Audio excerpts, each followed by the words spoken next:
ত্রিপুরা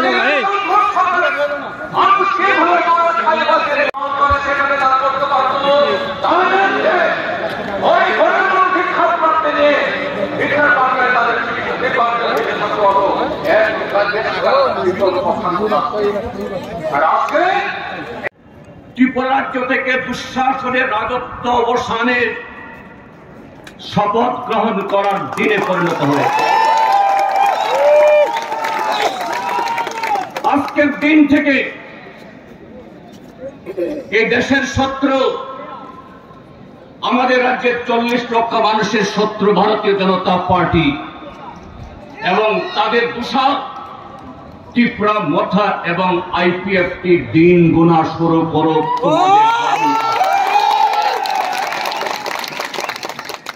বন্ধুরা, এই ছোট্ট পরিসরে আমাদের জনসভা করে শহরের দোকানি, পথচারী, আপনারা যারা দূর দূরান্ত থেকে এসে একটু আরামে বসে বক্তৃতা শুনবেন,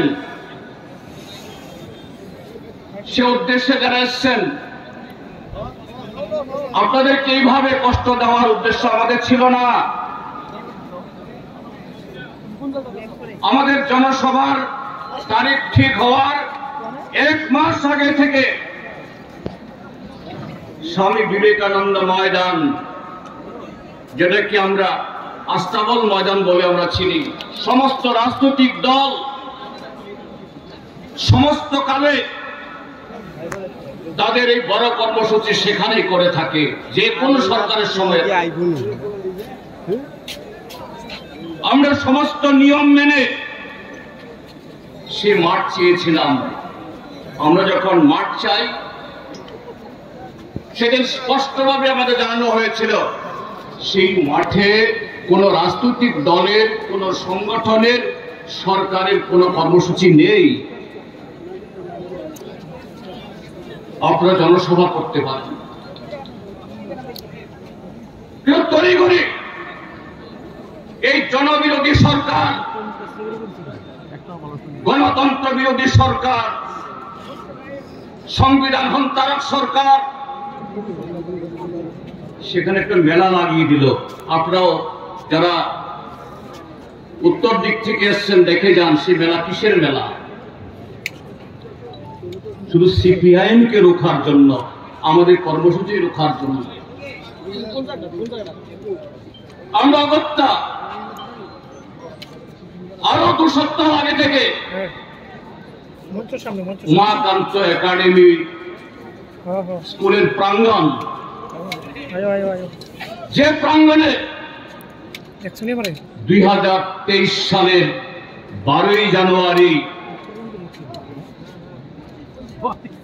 খোলা দিন, বৃহস্পতিবার,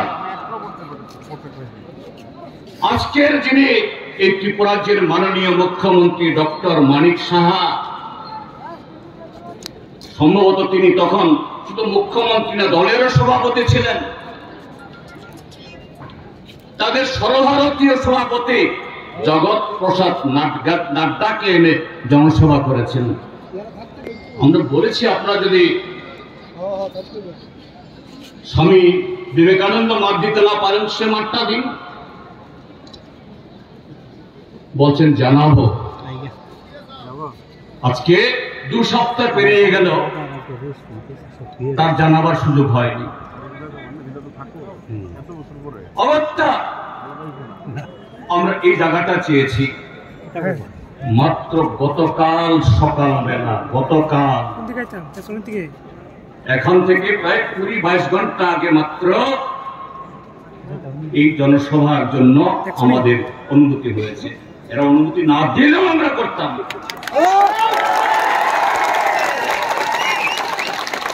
কেন সরকারের ভয়? আমাদের এই জনসভাতে তো ডক্টর মানিক সাহার সরকার, বিজেপি আইপিএফ-কে জোট সরকার, পদত্যাগ করতে হবে, এই স্লোগান তো আমরা দিইনি। এখানে সামনে কোনো নির্বাচনও নেই, আমাদের সাংগঠনিক কর্মসূচি 3 বছর অন্তর ভারতের কমিউনিস্ট পার্টি মার্ক্সবাদী আমরা সারা দেশের সাথে ত্রিপুরা রাজ্যের মধ্যে জনগণের কোন ইস্যু নিয়ে এই ত্রিপুরা রাজ্যের গরিব কৃষক, ক্ষেত মজুর, দিনমজুর, জুমিয়া, এই ত্রিপুরা রাজ্যের বেকার যুবক, এই ত্রিপুরা রাজ্যের খেটে খাওয়া মানুষ, এই রাজ্যের শিক্ষক, কর্মচারী, দোকানি, সমস্ত অংশের মানুষ গত 7 বছর ধরে ত্রিপুরা রাজ্যের মধ্যে মিথ্যার উপর ভিত্তি করে যে সরকারটা এসছে, এই জগদ্দল পাথর, তা থেকে কিভাবে গণতান্ত্রিক উপায়ে আমরা মুক্তি চাই, আমাদের কি করতে হবে সে আলোচনাটা করতাম।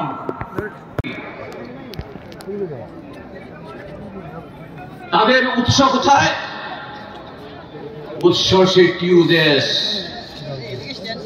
এই টিউদেশ থেকে শাখা প্রশাখা বেরিয়ে ABCD থেকে Z পর্যন্ত অনেকগুলো দল হয়েছে, আরো হবে, এবং আজকে যারা আছে এরাও কোথাও আবার বিচ্ছিন্ন হয়ে যাবে, আবার শাখা প্রশাখা তৈরি হবে। কি তাদের ভূমিকা? স্বাধীন ত্রিপুরা, ত্রিপুরাল্যান্ড, গ্রেটার ত্রিপুরাল্যান্ড, ত্রিপ্রাসা, থানসা। আসল কথা হলো ত্রিপ্রাসা শব্দটা হলো তাদের জন্য ATM কার্ড, আর থানসা শব্দ হলো পাসওয়ার্ড। এই ত্রিপ্রাসা থানসার নামে শুধু ত্রিপুরা রাজ্যের ট্রাইবেল অংশের জনগণ না, এই ত্রিপুরা রাজ্যের সমস্ত অংশের মানুষের প্রগতি, তাদের জন্য যা কিছু শুভ উদ্যোগ, এ রাজ্যের মধ্যে যা কিছু অর্জন, গণমুক্তি পরিষদ, কৃষক সভা, CPIM, বামফ্রন্টের হাত ধরে অর্জিত হয়েছে। কিভাবে নস্যাৎ করে সময়ে সময়ে, যুগে যুগে বুর্জোয়া দলগুলোর দালালি করা যায়, সেই দালালি তারা করছে। আর সেই দালালি থেকে এদের কিছু নেতা কোটি কোটি টাকা কামাই করে হদিশ হয়ে যাচ্ছে, এরাও হদিশ হয়ে যাবে। বন্ধুরা, আজকে আমাদের ত্রিপুরা রাজ্যের শাসক দল ভারতীয় জনতা পার্টি, বিজেপি, ত্রিপুরা মথা, IPFT জোট সরকার আমাদের এই সমাবেশকে তারা যে জায়গায় ঠেলে দিল, আমাদেরকে যে কথাগুলি বলতে বাধ্য করানো হলো, আমাদেরকে যে শপথে বলিয়ান হয়ে এখান থেকে ঘরে ফিরে যাওয়ার জন্য আমাদেরকে এই সুযোগটা করে দিল।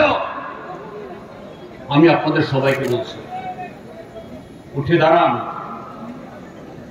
ঘর থেকে 1 পা 2 পা করে বের হন, আওয়াজ করুন। ত্রিপুরা রাজ্যে 365 দিনের মধ্যে এমন একটা দিন বাদ যায় না, ধর্মনগর থেকে সব রূপ দেখছেন, কোথাও ছাত্র, কোথাও কৃষক, কোথাও ক্ষেত মজুর, কোথাও জুমিয়া, কোথাও বেকার যুবক, তারা তাদের প্রতি যে বঞ্চনা, তাদের প্রতি যে অবহেলা, সেই 10,003 বাদ্য বিলম্বিত শিক্ষক থেকে শুরু করে ট্যাট, JRBT, সর্বশিক্ষা অভিযান, আরো নানা স্কিমে যারা আছে কর্মরত, আজকে সবার বিরুদ্ধে, এবং ত্রিপুরা রাজ্যের শিক্ষক, কর্মকর্তালী, পুলিশ, TSR, এদের বিরুদ্ধে এই সরকার যুদ্ধ ঘোষণা করেছে। আর আরেক দিক থেকে বেআইনি পথে, ভুল পথে, অসাংবিধানিক পথে মাত্র গত 5, 6, 7 বছরে এক এক নেতা, মন্ত্রী লক্ষ লক্ষ কোটি কোটি টাকার মালিক। ওরা বলে আমরা কোত্থেকে চুরি করেছি, কোত্থেকে কামাই করেছি, প্রমাণ দিন। প্রমাণ আপনার বাড়ি, প্রমাণ আপনার চেহারা, প্রমাণ আপনার শরীর, প্রমাণ আপনার নামে দামে সম্পত্তি। হিম্মত থাকে প্রকাশ করুন। এমএলএ হওয়ার আগে এমএলএ হতে লাগে না, মন্ডল বলে এদের নাকি বৃহত্তম গণতন্ত্র, এই পৃথিবীর সবচেয়ে বড় রাজনৈতিক দল। এদের দলে নির্বাচন নাকি ওই বাইরে থেকে এসে ভারতের নির্বাচন কমিশন যেরকম ভাবে ভোটাভুটি করে নির্বাচন করে, এদের সে নির্বাচন নাকি হয়। কি দেখেছি আমরা? মুখ্যমন্ত্রী রাস্তায় নেমে সদস্যতা অভিযান করে পত্র পত্রিকাতে ডাউস ডাউস বিজ্ঞাপন দেওয়া হলো। সেইভাবেই মন্ডল সভাপতি, জেলা সভাপতি নির্বাচন হবে।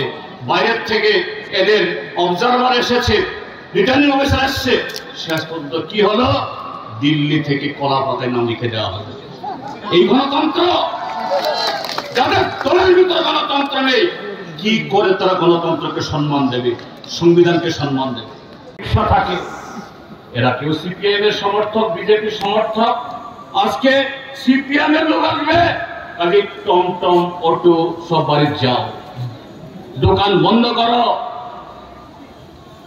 গরিব মোটর শ্রমিক ঋণ নিয়ে গাড়ি নামিয়েছে, ম্যাক্স নামিয়েছে, বাস নামিয়েছে, বলছে দেওয়া যাবে না। বাধ্য করানো হলো বিএমএস এর নামে।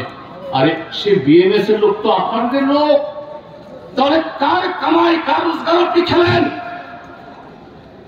ত্রিপুরা রাজ্যের মানুষ ভারতীয় জনতা পার্টির প্রতি এখনো যাদের মোহ আছে, আমি তাদেরকে বলবো, গাড়ি শ্রমিক, অটো শ্রমিক, বেকার যুবক, ছোট দোকানি কিভাবে সিপিএম এর বিরোধিতার নামে আপনার বুকে লাথি মারছে, আপনার কপালকে আজকে শেষ করছে, তার বিরুদ্ধে রুখে দাঁড়ান।